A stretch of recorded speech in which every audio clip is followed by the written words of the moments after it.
On part au départ d'une volonté de promouvoir le cheval dans cette région, ici à Alula, et on est arrivé à un magnifique projet très global qui à la fois réunit un projet de compétition, mais également un deuxième projet qui est très orienté vers le tourisme et aussi insertion auprès des populations locales.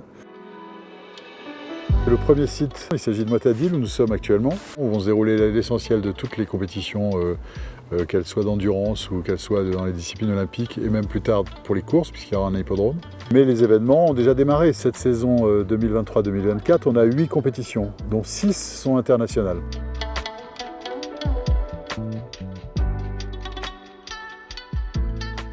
Et le deuxième site est le site d'Alatib, qui aura une orientation beaucoup plus culturelle, beaucoup plus touristique.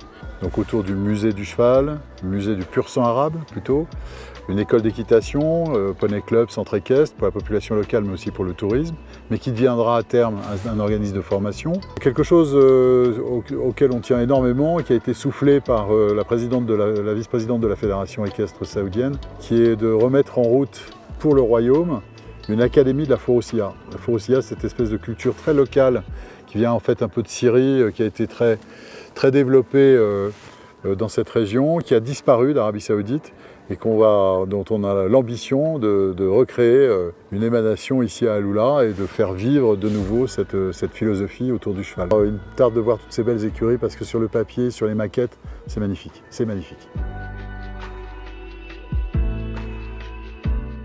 Donc le cheval permet vraiment ce dialogue puisque dans les deux pays, que ce soit la France ou l'Arabie Saoudite, le cheval détient un rôle essentiel culturellement et traditionnellement. Aujourd'hui, le pilote du secteur équestre de la Commission royale est un Français, Camille Martin, avec qui nous travaillons en parfaite harmonie. On veut que Alula devienne un endroit, une référence mondiale, une destination mondiale, d'un point de vue équestre comme d'un point de vue touristique. Entre la Commission royale et Afaloula, on essaie de fonctionner avec le plus de synergie possible. L'intérêt d'avoir l'agence française, ça donne une certaine flexibilité, une certaine pointe d'expertise. Et ça, c'est pour les projets qui nécessitent une certaine réactivité. Et il y a un accompagnement qui est hebdomadaire, voire quotidien, sur les projets qui sont de longue durée.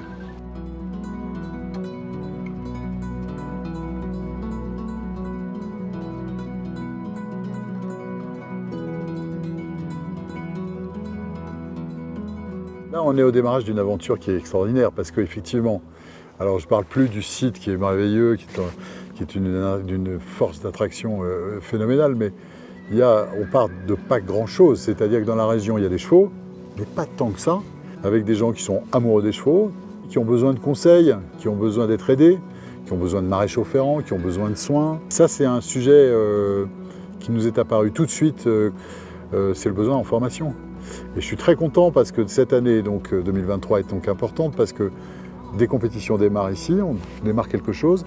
Et on a démarré depuis le mois de septembre une formation pour former une trentaine de personnes d'Alula sur le métier de palefrenier. C'est la FASEC, l'école des courses, qui est installée à Chantilly, qui assure cette formation avec des enseignants qui sont là. On a monté une formation de toutes pièces, on est reparti de modules existants dans notre savoir-faire qui est quand même un savoir-faire d'excellence française. Et on a pris ces modules, on a co-construit cette formation avec la RCU et avec l'appui d'Afaloula, de l'agence française. On a retenu 30 candidats pour cette première formation qui a débuté le 1er septembre dernier ici, puisque le but n'est pas de faire qu'une seule formation de groupe, mais bien de pouvoir former à tous les métiers équestres. Avec les apprenants, c'est génial parce qu'ils sont extrêmement ouverts, ils ont une envie d'apprendre, de monter en compétences, de pratiquer. Donc ils se nourrissent de ces formations et tous les jours, les formateurs nous disent qu'ils sont heureux de les retrouver à l'écurie ou en classe parce qu'ils sont vraiment très à l'écoute.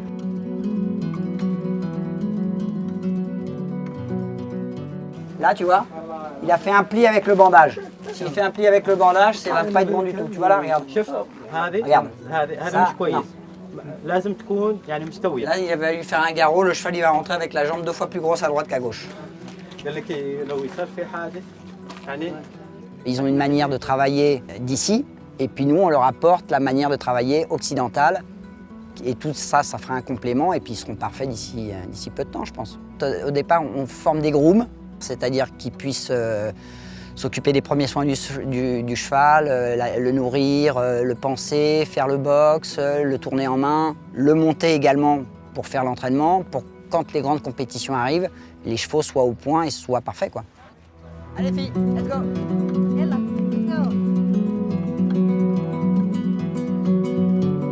Comme les choses ne se font jamais seules, le pôle équestre a besoin de toutes les compétences et de beaucoup de compétences de l'Agence française pour le développement d'Alula.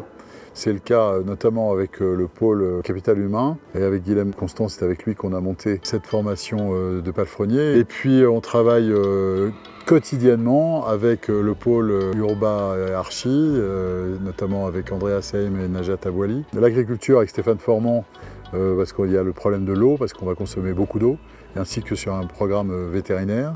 Et là, actuellement, on travaille énormément avec le pôle de Sophie Macariou, culture et patrimoine, notamment autour du musée du cheval et du projet de Forocia.